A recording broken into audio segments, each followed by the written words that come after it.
AgriVijay, uh, and since there was no Amazon of renewable energy products for farmers, we decided let's do it, being a first mover. And AgriVijay is India's first marketplace of renewable energy products with energy advisory for farmers and rural households. And yes, being the first mover gives us little advantage, but yes, the challenge is huge, because educating rural audience about renewable energy is a tough task. And selling, deploying, and making these products available at the rural audience, it's again second level challenge. So we are growing that. I think we have grown well despite 1 year and two lockdowns. We have grown well. We have won awards and accolades. We were FICCI Top Agri Innovator Startup in 2021. Mr. Gautam Adani appreciated us over the Twitter, and we were covered by NDTV channel. And I think that showcased that our vision is right, and we are on the right track. And we have grown in terms of revenue, in terms of team, and everything. And looking forward to raise our further rounds of investment and expand our operations across India.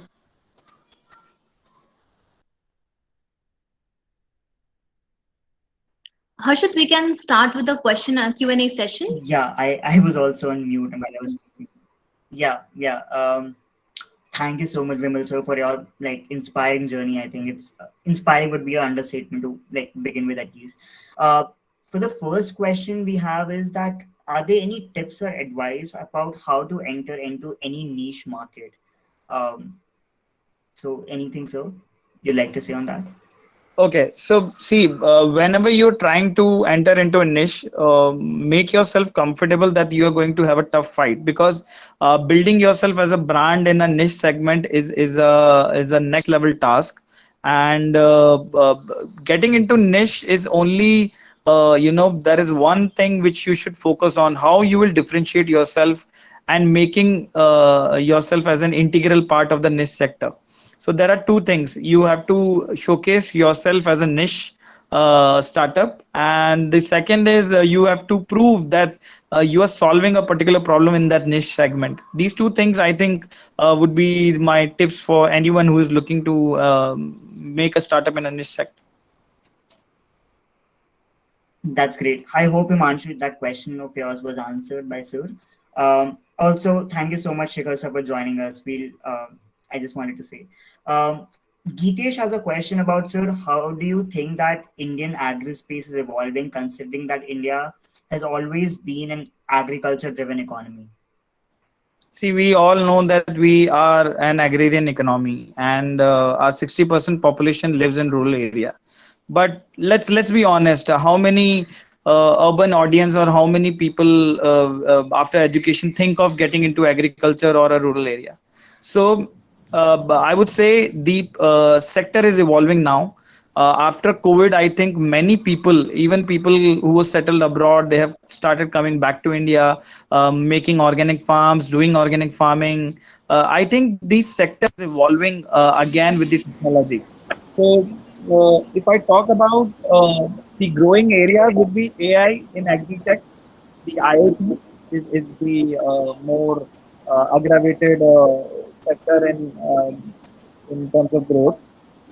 I think SaaS, as somebody said, SaaS is also used in the agriculture space, which we as a service. So FAST is another, you can say, an angle to look at in terms of the agriculture sector. So AI, FAST, IoT are the next, revolution in agriculture. And anyone who is looking to enter agriculture, solve basic problems with your technology. I think you will have your investment, you will have your VCs, investors, everything on your board. Just focus on one problem rather than solving multiple problems, because the problems are many. You cannot solve all the problems with your solution.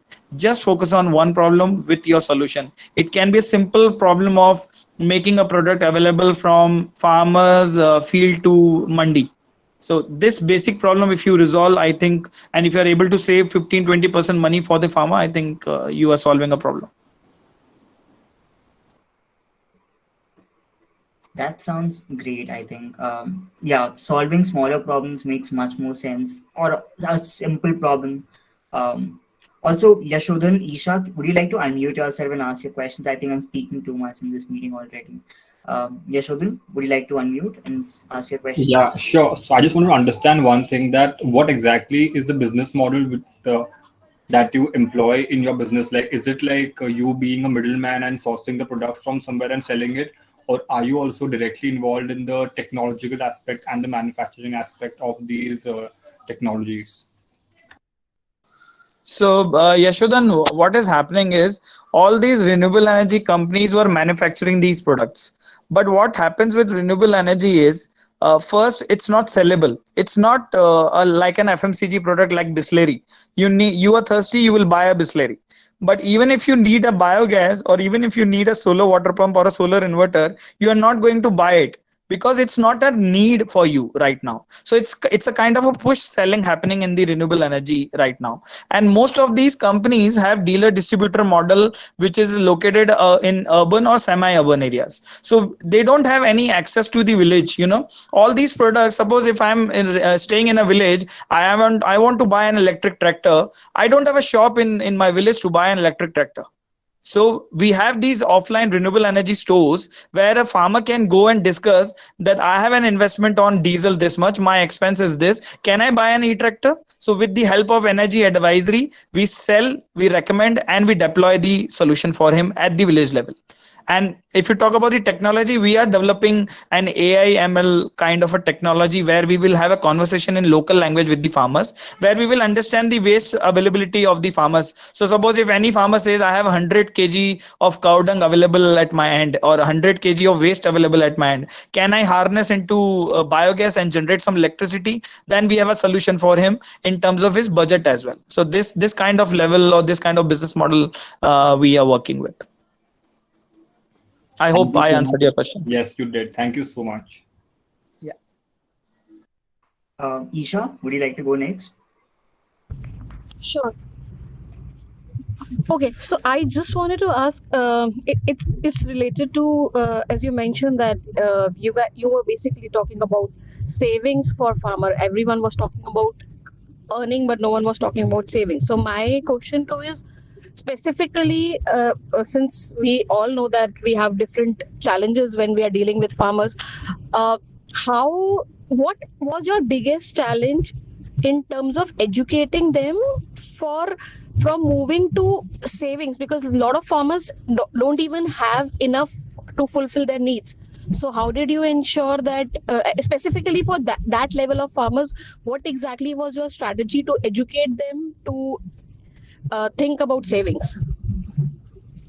So Isha, there are two answers for your question. First is, I think my 8 years of experience in the field gave me an edge, because I have sold everything on this planet, from water to electricity to you name it. I have sold it to the rural audience. So I think that experience has actually helped me to gauge the psyche of the rural consumer.